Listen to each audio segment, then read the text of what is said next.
Таємниця механічного турка. У самому центрі Відня у 1770 році майстерні, наповнені ароматом деревини та мастила, жив винахідник Вольфганг. Він був справжнім мрійником, чиї руки могли перетворити звичайний шматок латуні на витвір мистецтва. Вольфганг прагнув створити диво, яке б довело, що розум і механіка можуть працювати як одне ціле. Його стіл був завалений кресленням загадкової фігури у тюрбані. Але для великого винаходу потрібен був великий секрет. Одного разу Вольфганг зустрів юного Тибора, маленького хлопчика, з неймовірно швидким розумом і талантом до шахів. Тибор був настільки спритним, що міг обіграти будь-якого дорослого, залишаючись непоміченим. Вольфганг зрозумів, цей хлопчик – саме те серце, якого бракувало його машині. Протягом багатьох місяців вони працювали пліч-опліч. Вольфганг будував складний лабіринт із шестерень і важелів, а Тибор вчився ховатися всередині тісного відсіку. Вони створили систему рухомих панелей, щоб під час перевірки здавалося, ніби машина порожня. Це була їхня спільна таємниця, що скріпила їхню дружбу міцніше за будь-який клей. Настав день великої прем'єри перед імператрицею. Вольфганг з гордістю представив турка, механічну фігуру, що сиділа за шахівницею. Він викрив усі дверцята по черзі, демонструючи глядачам лише блискучі коліщатка та пружини. Глядачі затамували подих, нікого всередині.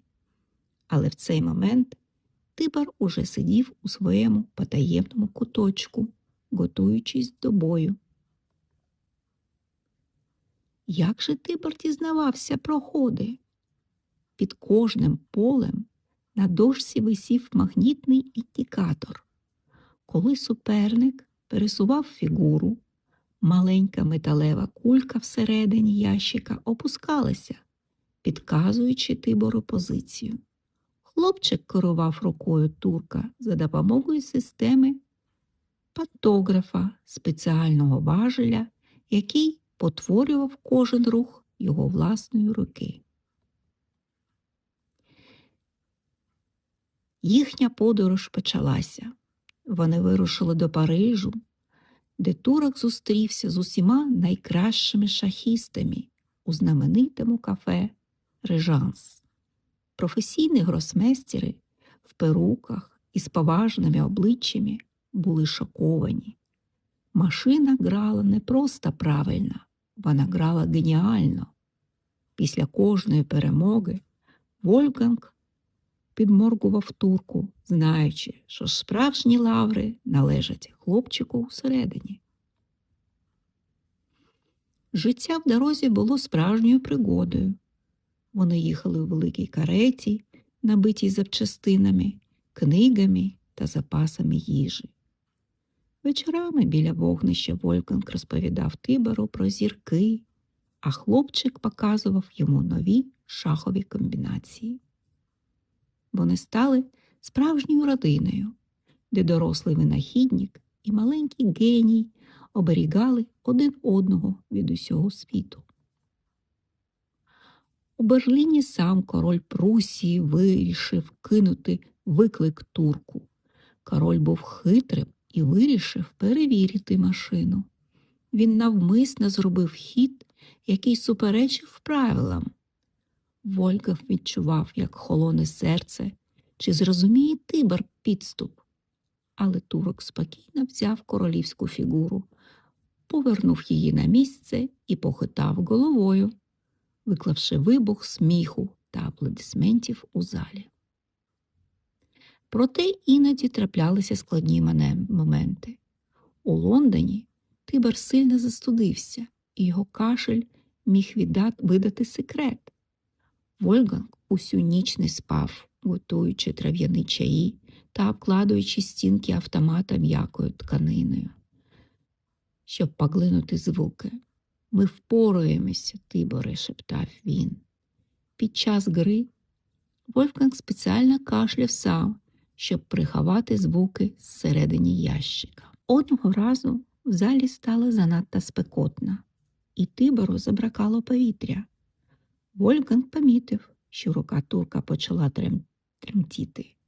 Він миттєво оголосив перерву, заявивши, що механізм потребує змащування.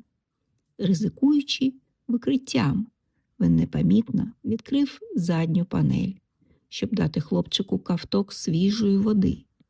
Це була мить справжньої небезпеки, яка лише зміцнила їхню довіру. Після кожного важкого дня, коли глядачі нарешті розходилися, наступала їхня улюблена мить. У тихій майстерні Вольфганг допомагав Тибору вибратися з його схованки. Вони сідали прямо на підлозі і ділили шматок хліба та сиру, і весело сміялися, згадуючи вирази облич переможених королів. У ці хвилини вони не були винахідником і помічником. Вони були найкращими друзями. Секрет механічного турка залишився нерозкритим багато років. Люди сперечалися, чи це магія, чи неприродна техніка. Але справжньою магією була не машина, а дружба між чоловіком, який вмів будувати мрії, і хлопчиком, який вдихнув у ці мрії життя. Разом вони довели, що найвеличніші дива трапляються тоді, коли ми працюємо разом.